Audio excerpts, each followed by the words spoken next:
Hey there everyone, this is Jeremy, the Music Andy, and I'm here today with a requested album, Discovery from Gathering of Kings. This is a Swedish hard rock, adult-oriented rock group. This is their second album together. A lot of these members are coming from different bands, and it's kind of a super group, hence it being 14 members, hence it being the name Gathering of Kings. I'm not familiar with this band. As I said, this was a requested review. I am familiar with the genre that it's playing in, and I'm kind of fresh into the genre just listening to Ghost Imperia. I didn't really connect with that album. I don't really connect with this type of music, but here we go. Let's give it a shot. This album tackles common themes that are in hard rock and AOR, that being, love, romance, triumph, overcoming obstacles. This band presents their music in that signature kind of 80s style, kind of when hard rock, that glam kind of rock was really exploding, that AOR was really exploding, but it's not as cleanly produced as bands in the past, and newer bands are making this style of music, and you know what? I kind of like that it's not as polished. Playing wise though, this band is extremely tight. They don't really have any room for error, and it's almost too perfect at a fault sometimes. There's no real emotion bleeding into this track except what has been written, and they're just kind of following the script. I don't really hear any emotions boiling over from the tracks because everything is kind of compressed. It's kind of kept in a certain way. Even though it is not as polished, it's still very tight. It's not loose at all. Though even with me saying that, it is very obvious that a lot of planning, a lot of writing went into this, because that's just the kind of style of music that this is. And especially with their lyrics, these aren't just kind of simple one-liners to kind of glance over and just forget about and just say it.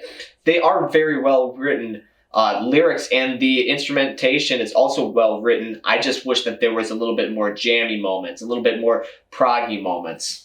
Giving this band a compliment, they are very good on their transitions. They're very good on making each one of the tracks kind of feel unique in a genre that kind of feels a little bit overplayed on a lot of the melodies that happen, a lot of the rhythm sections that happen within this, and a lot of the, the screaming guitars that are just kind of rearing up just to rear up. Heaven on the Run is a track that I think is written very well. It's structured very well. It has a very melodic, slow opening, and then it has that very thunderous, triumphant chorus on it. The guitar solos on this are fantastic, and I do say the word solos because each guitarist kind of takes their own personal spin on it, and it's always interesting how each guitarist interprets the music and translates it in their guitar. Both of these guys very contrasting on the way that they played, and I think it is a very nice listen. Another track that I felt was very good on the structuring was The One That Got Away. This one's a little bit more of a sappier, kind of sad invoking track, but they do invoke these feelings in a very good way.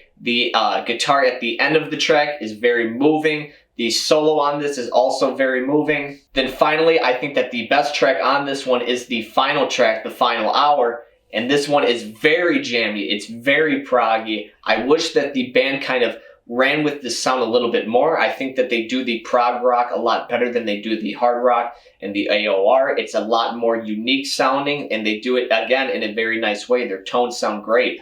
The vocal melodies on this are probably the best of the album as well. All of them kind of really overwhelmingly flooding the song, diving into each other, with one of them really being the falsetto and kind of cutting into it and spreading the song and making just a very unique listening experience. And it's very supported by the guitars. The drums are a lot more reserved, letting these vocals soar a little bit better. And then we have these bells and chimes that kind of complement and really accentuate the higher notes that are being built on this. The solo that's at the end of this, I felt was done kind of underwhelmingly. It's the final track. I really thought it was going to be an explosion of music, but it was a lot more reserved and left me wanting a little bit more. Again, though, this was my favorite track on this, and I'm going to say it again. I wish that this band ran with that prog element a little bit more.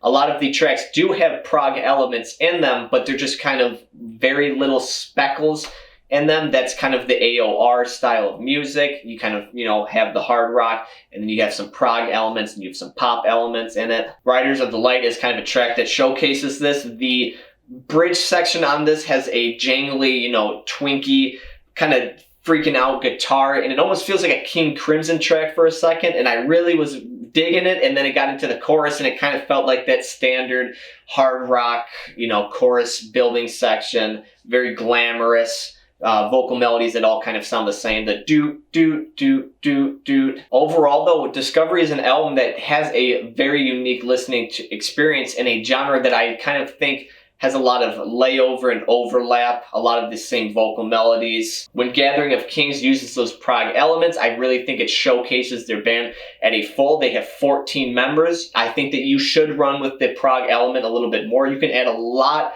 of layering, a lot of tones in this, a lot of experimentation. And I think when they do that, that's when they're at their best. Comparing it to the last hard rock, AOR album that I listened to, that Ghost Imperia, I think that this one does a much better job on playing its strengths and kind of sticking to them. And even when it's on its downside, it's still very pleasant sounding. It's done in more of a unique way. It's less cliched. I'm feeling 6.4 rock candies out of 10. What did you think of this album? What albums would you like me to review in the future? Please leave a comment below and let me know. Subscribe if you like the content, and I hope that you have a wonderful day. Thank you.